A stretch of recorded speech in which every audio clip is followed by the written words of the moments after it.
नमस्कार दोस्तों, मैं हूं विजय ठाकुर। पिछले 20 सालों से एक ट्रांसपोर्ट कंपनी में ड्राइवर हूं। भारत के हर कोने में मैंने ट्रक चलाया है। सर्दियों की रात हो या गर्मियों की तपिश, हर सड़क को चीर कर आगे बढ़ा हूं। लेकिन जो कुछ मैंने 2017 की उस एक रात में देखा, वो आज भी मेरी नींदें उड़ा देता है। ये कहानी है एक जंगल के रास्ते की, जहां सन्नाटा बोलता नहीं बल्कि चिल्लाता है, जहां पेड़ों के बीच से कुछ और भी झांकता है, और वो इंसान नहीं होता। मैंने उस रात ट्रक में अकेले जो सफर किया, वो सफर नहीं, एक डर का तांडव था। कहानी शुरू होती है उत्तराखंड की पहाड़ियों से, जहां से मुझे एक माल लाद कर उत्तर प्रदेश के हरदोई तक जाना था। रास्ता नया नहीं था, पर उस दिन की बात अलग थी।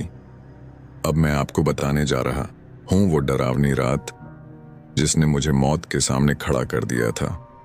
उस रात बारिश की बूंदें हल्की हल्की गिर रही थीं, सड़कें फिसलन भरी थीं और ठंड बहुत तेज।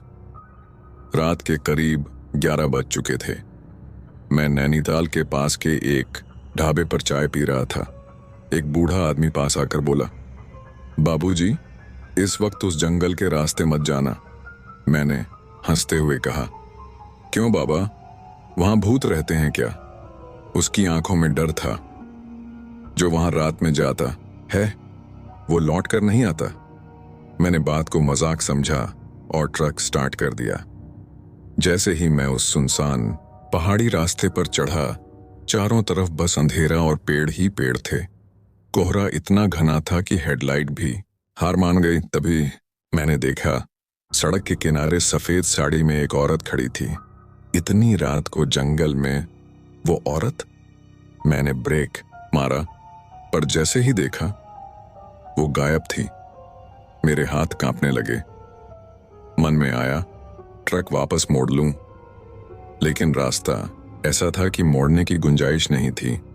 अब मैं एक ऐसे रास्ते में घुस चुका था जहां से वापसी आसान नहीं थी। मैंने खुद को संभाला और ट्रक धीरे धीरे आगे बढ़ाया, लेकिन दिल की धड़कनें अब काबू में नहीं थी।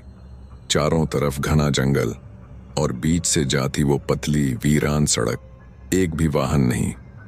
बस मेरा ट्रक। तभी पीछे के हिस्से से थक थक थक जैसी आवाज आई। मैंने शीशे से देखा, ट्रक खाली था, कुछ भी तो नहीं था वहां। मैंने मन ही मन सोचा, शायद टायर से कोई पत्थर टकराया हो। लेकिन जैसे ही मैंने गियर डाला, पीछे किसी के हंसने की आवाज आई, एक औरत की। मेरे रोंगटे खड़े हो गए। मैंने शीशे में देखा और वहीं जम गया। एक औरत सफेद साड़ी में मेरे ठीक पीछे ट्रक के अंदर खड़ी थी। मैंने झटके से मुड़कर देखा, कोई नहीं था।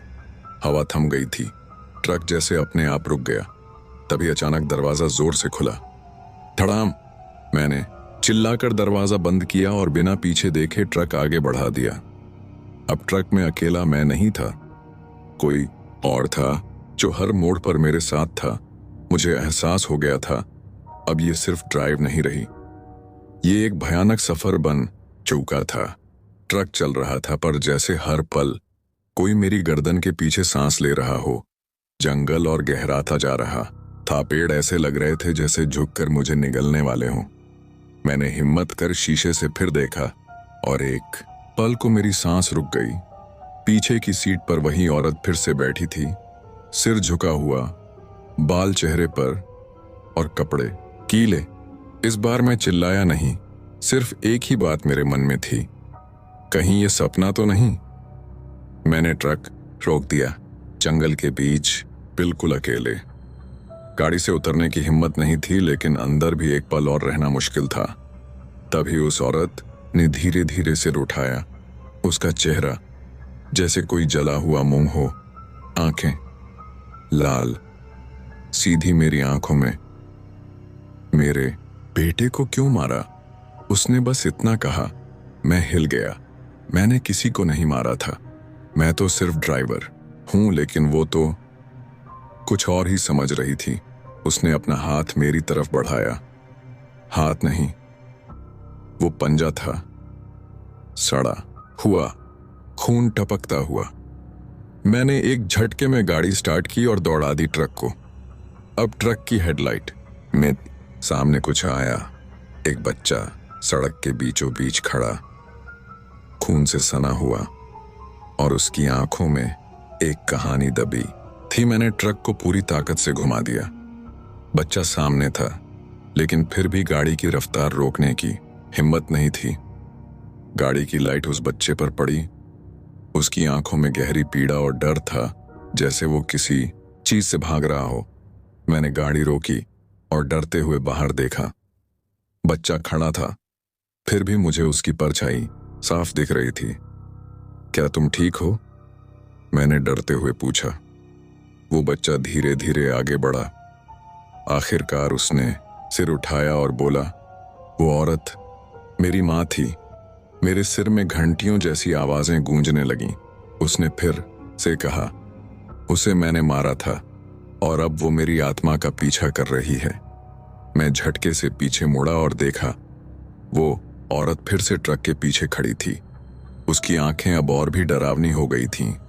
आंखें जल रही थीं, जैसे आग में जल रही हो। क्या तुमने मेरे बेटे को मार दिया? वो गुस्से में चीखते हुए बोली, अब तुमसे बदला लूंगी। मैंने बेतहाशा ट्रक चलाया और सामने को देखता गया, लेकिन गाड़ी की रफ्तार बढ़ने के बावजूद वो औरत ट्रक के पीछे थी, जैसे साया। मैंने फिर पीछे मुड़कर देखा। वो औरत और बच्चा अब ट्रक के साथ दौड़ रहे थे, लेकिन कोई आवाज नहीं आ रही थी, बस खामोशी। तभी अचानक ट्रक के सामने एक अजीब सी दीवार जैसी चीज दिखी, कुछ अंधेरा और धुंधला सा। यह क्या है? मैं चिल्लाया और ट्रक को बाएं मोड़ दिया। गाड़ी से उतरते ही मुझे महसूस हुआ कि वो दीवार कोई दीवार नहीं, बल्कि एक औरत का चेहरा था। उसकी आंखों में गुस्सा और शरीर की बनावट बिल्कुल अजीब सी थी, जैसे उसने इंसानी रूप छोड़ दिया हो। वो औरत अब मेरे करीब आ रही थी। अब वो मुझे घूर रही थी, जैसे किसी शिकार को देख रही हो। मैंने ट्रक की चाबी घुमाई, लेकिन इंजन नहीं स्टार्ट हुआ। मुझे समझ में आ गया कि अब सब खत्म हो चुका है। औरत के चेहरे पर एक डरावनी मुस्कान आ गई, जैसे वो जानती थी कि मैं अब बच नहीं सकता। तुमने मेरी जान ले ली। उसकी आवाज कांपती हुई गुस्से से भरी थी। मेरे शरीर में सिहरन दौड़ गई। मैंने घबराकर ट्रक से बाहर कूदने की कोशिश की, लेकिन वो औरत मेरी तरफ बढ़ती ही जा रही थी। तुम नहीं बच सकते, उसने एक घिनौनी हंसी के साथ कहा। अब तुम मेरे साथ रहोगे हमेशा के लिए। उसके हाथ मेरी गर्दन की तरफ बढ़ रहे थे। तभी मुझे अचानक याद आया कि मेरे पास एक पुराना मंदिर है। मैंने पूरी ताकत से एक कदम पीछे खींचा और बोला, तुम मुझे नहीं पकड़ सकती, मैं भाग सकता हूँ। वो औरत कुछ पल रुकी, लेकिन फिर उसकी आंखों में और भी डरावनी लालिमा आ गई। तुम भाग नहीं सकते, उसने मुझसे और करीब आते हुए कहा। तुम मेरे हाथों में हो। मेरे दिमाग में एक विचार आया, अगर मैं उस मंदिर तक पहुंच जाता तो शायद मैं बच सकता था। मैंने अपनी सारी ताकत एकत्र की और दौड़ने लगा, और पीछे से मुझे उसकी चीखें सुनाई दे रही थीं।